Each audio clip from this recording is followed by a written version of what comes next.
घर की के गोतिनिया गोतिनिया गई बाबू लाख सुगा के बारा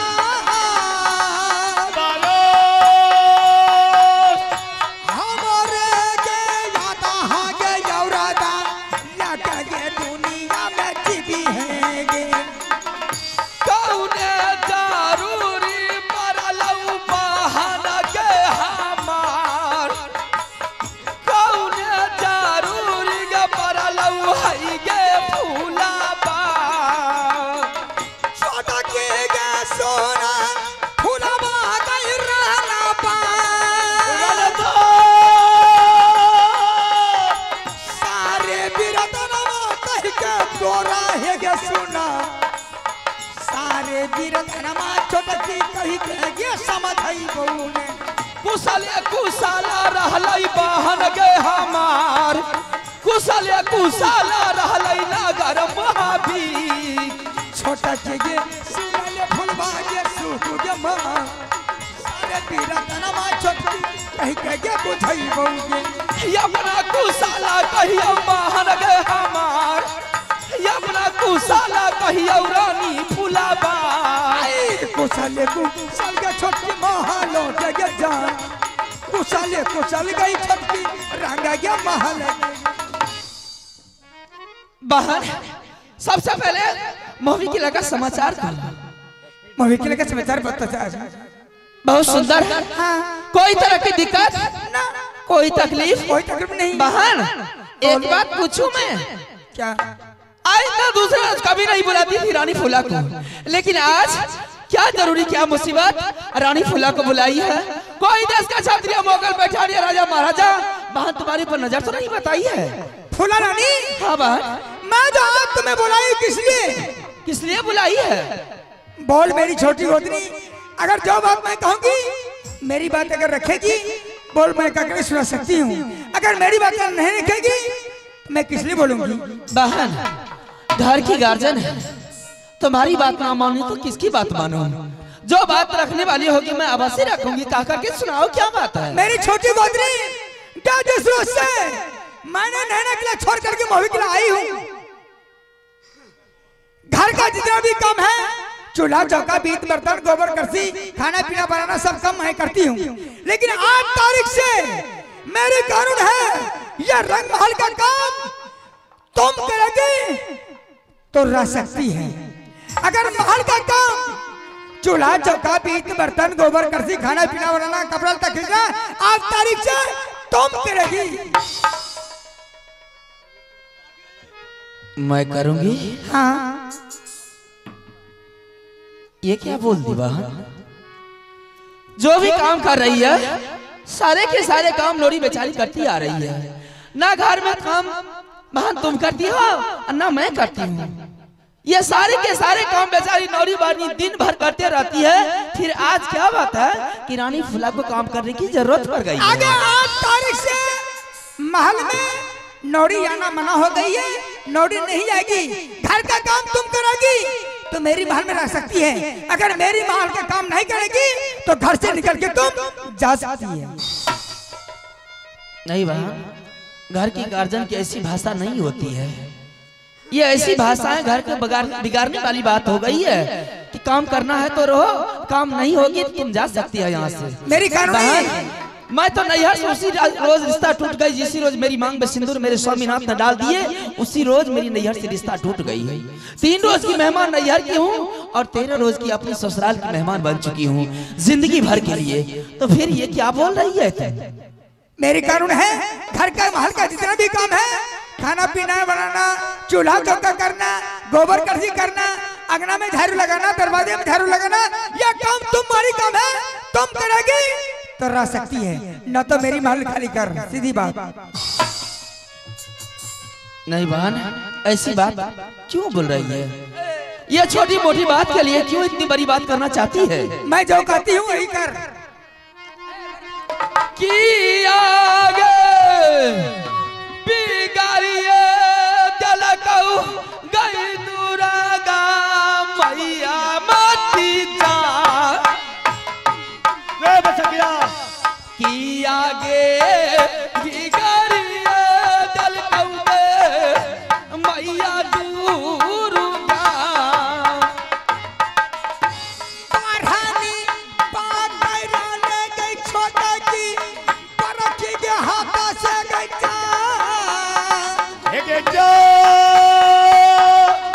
चारू के या तू बोलिया गई बहन कहले फूला बाहर के सोना फूला बाग सुकुमार हमारो बाजनिया मन जो महल गदी जमेदा पढ़नी पाकर लगे छोटा की परखी के बहिनिया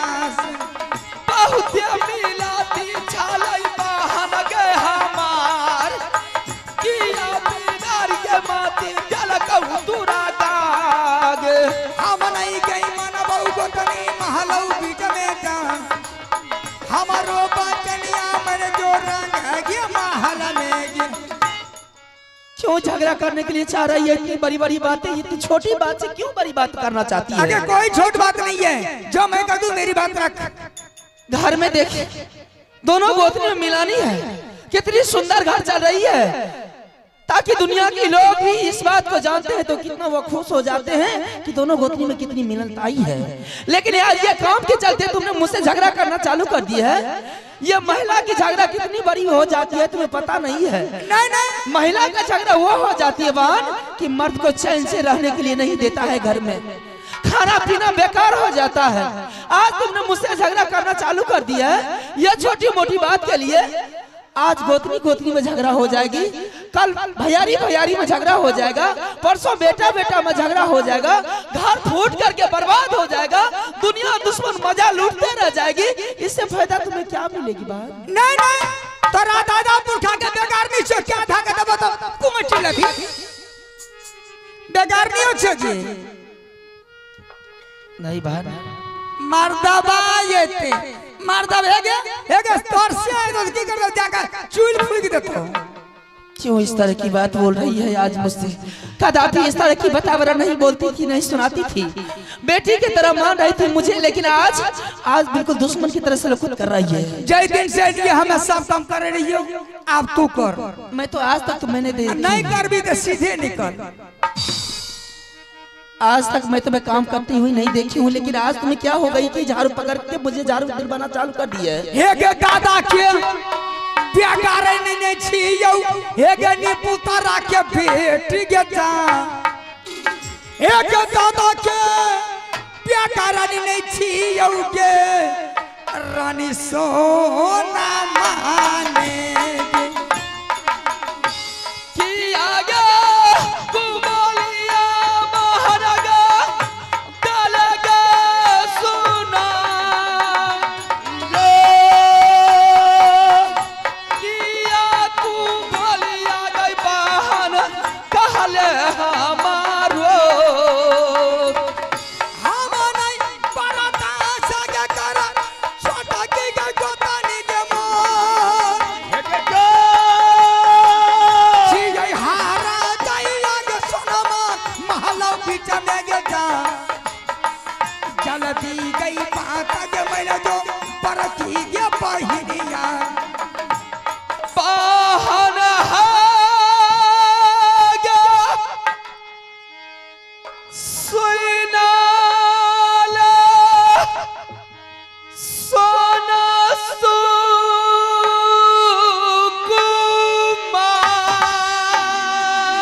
कोई बहन ने बहन एक बहन ककरा कह जे के झांट दबाई से आगे बहुत सौ दिन सुखा देबो बरनी कोई बहन ने हम भिखारिया दिलियो के बारह की गोतनिया परकी ककरा कह जे के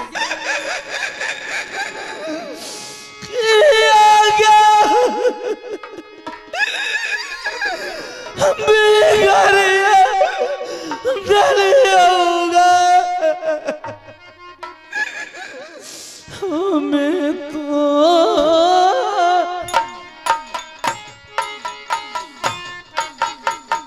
ये के बात आगे उठाइए ये के दलही के ये के सोना मारन ये के क्या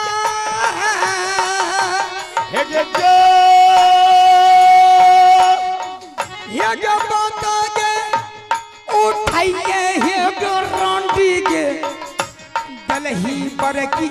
बहिनिया काला चोर पर हमने मरबा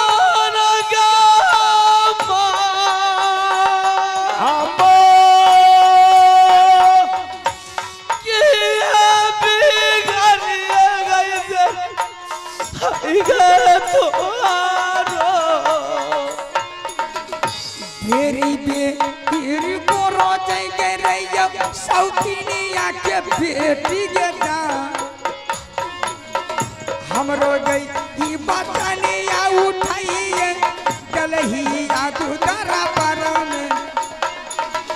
ये समय मेरा दिल पिया गया सारे कुसा लगे कहीं देती है के सुना नहीं के सुना ये हरा दैया के बेटी के हमने बाहर दादा के गोतिनिया तरफ दिया तू सासन बनाई चापाल के किया तू सासन बनाई रानी फुलाबा रानी सुनो नी हर दैया के बेटी का बेरी बेरी पर गई रही ओ दोची का सुनेला पता के हम जला दीजिए भाग जो गई दोची आगे सामने ने तो सुखेल मारते में हेगे जल्दी से भाग जो हेगे हर दैया के बेटी के क्या ये भाग जो कई भाग मोरा हेगे नगर ओ जला दीजिए भाग जो दोची दरबार से जला दीजिए भाग गई दोची तुगेदारा बारस ये दुर्गा मैया की दरबार यहाँ के बरता है हमारा दुर्गा मैया की दरबार यहाँ खबरता है ये काली मैया है दरबार काली है तू कलकत्ते की माता दुर्गा की दरबार चल गई दरबार चल गए रानी महल चली जा जहाँ पलंग यार हमारा की ओ बैठे चला महल चली जा जहाँ पलंग है रानी सोना योगिया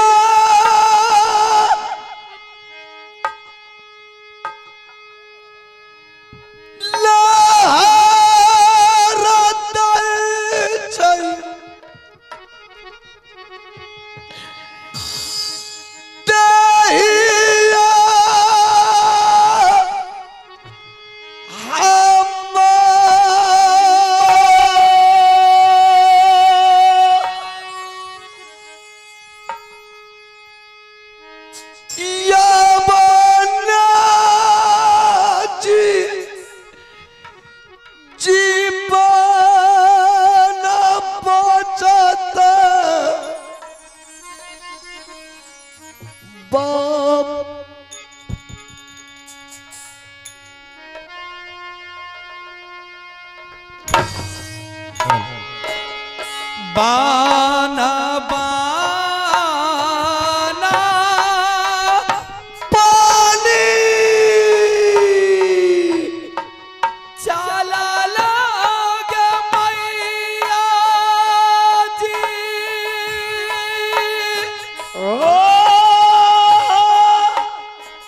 स्वामी क्या खो जाए लग जाई छी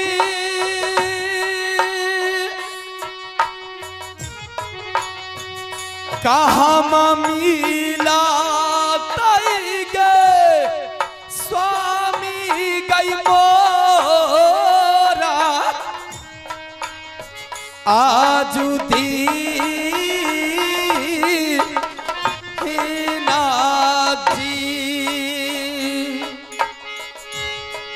आहो तिलक सा राग दुर्गा माँ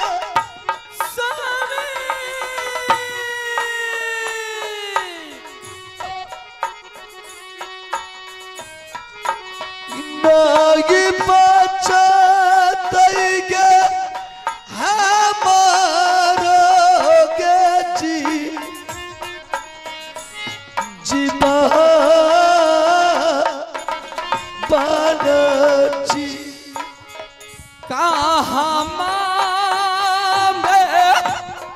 मिला तई विधाता स्वामी मोरा मिला तई गई मैया जी कहाँ मिला तई गे स्वामी गई मोरा आजू दी जी आगे या किया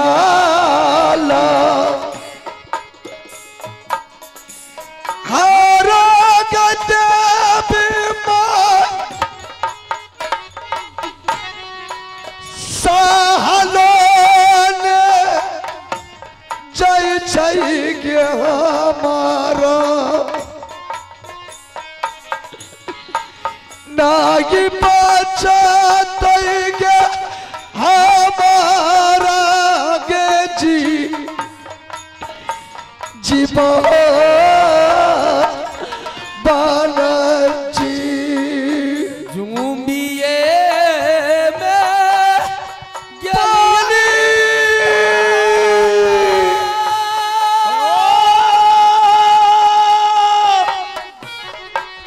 जागल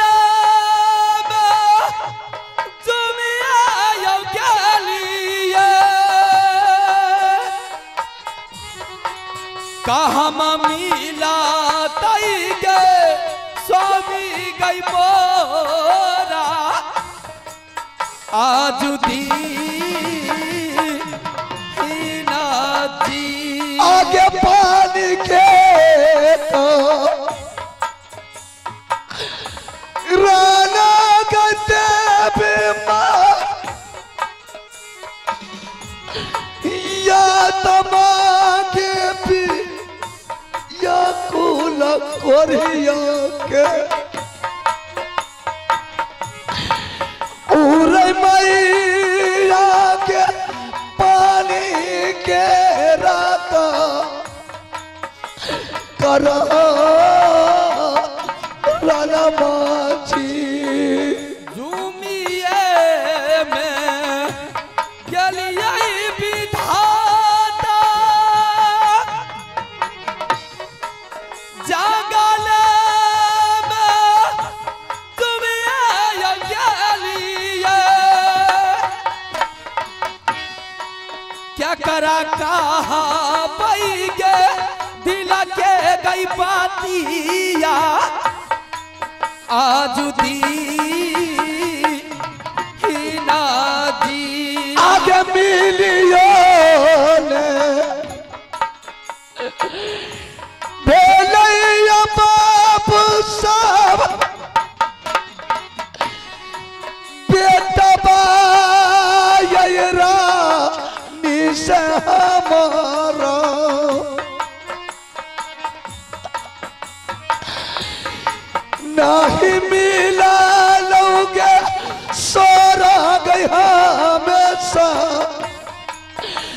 समा माझा से झूमिए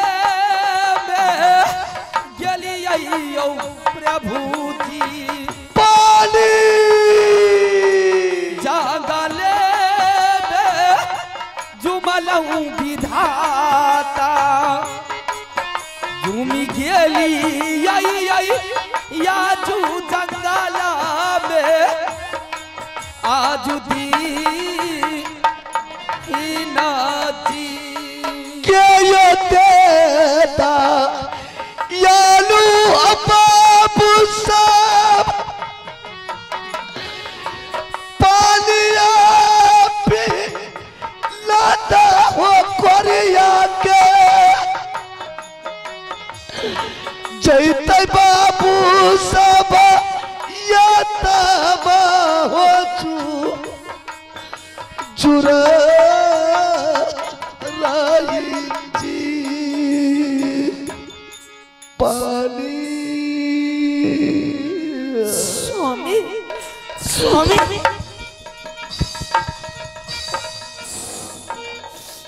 ये क्या हो गया आपको? ये क्या हो गया? ये सब क्या है स्वामी?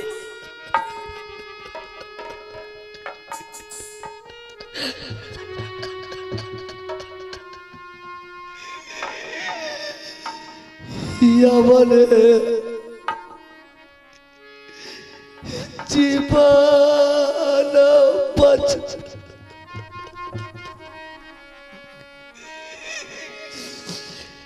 रानिया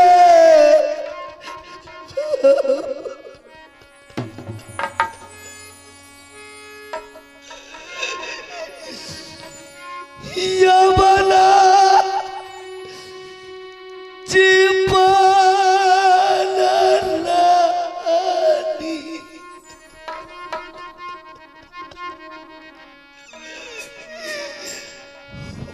बचितई को कोरिया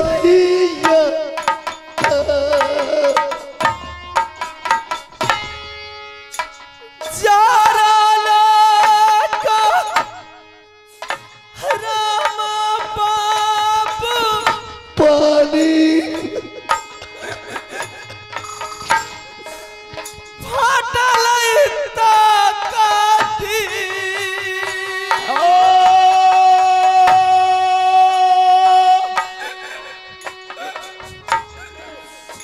जाराला राम बाप फाटल काटी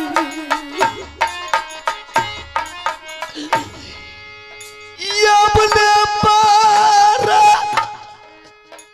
रानी ये क्या हाल बना रखे हैं आपने? तासा जाए छे रानी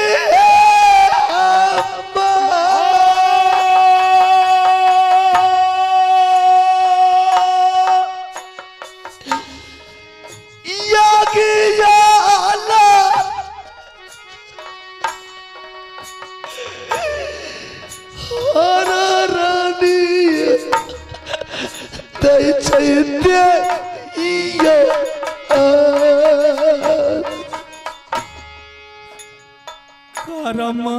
में यगिया लगल फूला रानी के जा क्या करा जे कहबै बाप दिल के बातिया दीना हे दूर दीना भेलै रानी अम्मा दीना हे दूर दीना रानी भेलै दुनिया क्या करा जे या पन दुखा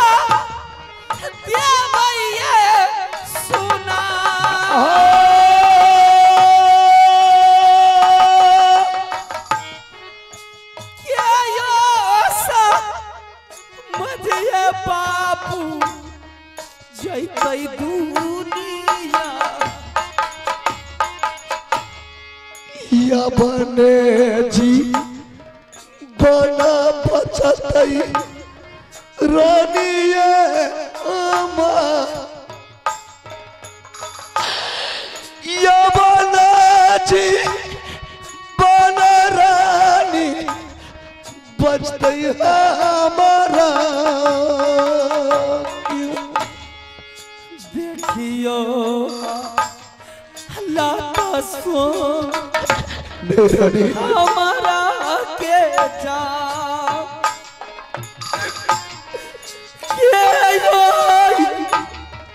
दिल के बात मरते दुनिया रानी क्या हाल बना रखे हैं आप। मुझे चाचा सैयद ने शराब दे दिया रानी। क्या रानी चाचा बेटा मांगने के लिए आए थे, मैंने चाचा जी को बेटा नहीं दिया रानी, इसलिए चाचा ने मुझे शराब दे दिया। और चाचा ने बोले कि तूने आज से मेरे राज में नहीं रह सकता है, तुम निकल जाओ मेरे राज से। और आने के वक्त में चाचा ने मुझे शराब दे दिया। जब आपने उस दरबार से आपने निकल रहे थे तो कम से कम रानी को खबर कर देनी चाहिए आपको, रानी मैं जा रहा हूँ अब इस दरबार को। नहीं रानी, जैसे चाचा ने मुझे शराब दिया बस कुछ मिनटों के बाद मेरे शरीर से अग्नि ज्वाला शुरू हो गया रानी। मैंने सोचा अगर इस टाइम में मैंने रानी को पास जाएंगे, रानी को बुलाएंगे, मेरा दुर्दशा रानी देख लिया तो रानी के मन में बहुत बड़ा तकलीफ आ जाएगी। मैंने रानी शर्म के मारे चुपचाप राज को छोड़ करके निकल पड़ा। लेकिन आज तूने महल को कौन पूछता है, दरबार को कौन देखता है, तूने सारे परिवार को त्याग करके तूने अपने तन के पितमड़ी साड़ी को छोड़ करके तूने फटा पुराना पहन करके जंगल आ गई। ऐसा तूने क्यों किया? सुनने के लिए चाहते हैं? हाँ रानी बोलो। आपके इधर आने के बाद, दरबार से निकलने के बाद बड़ी गोत्री ने मुझे बुलाई। अच्छा। बड़ी गोत्री रानी सोना ने कहने लगी कि रानी फूला आज तारीख से जो भी काम है सब काम तुम करेगी। नहीं रानी, मैंने काम करने से इनकार चली गई, यहाँ तक कहने लगी कि आज तारीख से खाना बनाना, बच्चे को खाना खिलाना, दरबार तक में झाड़ू लगाना आज तारीख से तुम्हारी काम है। जिस तरह से नौरी कट रही है उसी तरह से तुमको खटनी होगी दरबार में। तब तक तुम इस महल की लायक है, नहीं तो महल छोड़ के अपने नैहर जा सकती है। मैंने काम करने से इनकार चली गई। मैंने सारी वातावरण को सोच रही थी कि मेरे स्वामीनाथ जंगल गए हैं, आएंगे, सारी वातावरण में बताऊंगी, फिर सारी काम को मैंने संभाल लूंगी। जैसे ही मन में ये बात मैंने सोच रही थी तब तक मैं वो झोटा पकड़ के जमीन पे पटक दिया। नहीं रानी, जमीन पटक के लात और झाड़ू की मार मारने लगी। वो जब वो झाड़ू की मार से थक गई तो जो साड़ियां आपने दुल्हन बना करके नरवर किला से लाए थे और दुशासन की तरह चीर खींच करके धक्के मार करके बेटी जब अपनी नैहर में रहती है रसवामी, बेटी को किसी तरह की तकलीफ होती है तो माँ बेटा मिलकर, माँ और पिताजी मिल करके बेटी का दुख को दर्द को बस कर रही अपने समाचार को तू। बेटी जब ससुराल में रहती है ना, एक स्वामीनाथ के अलावा दुनिया में कोई नहीं। बस कर रानी, बस कर। चलिए आज मेरी फैसला कर दीजिए।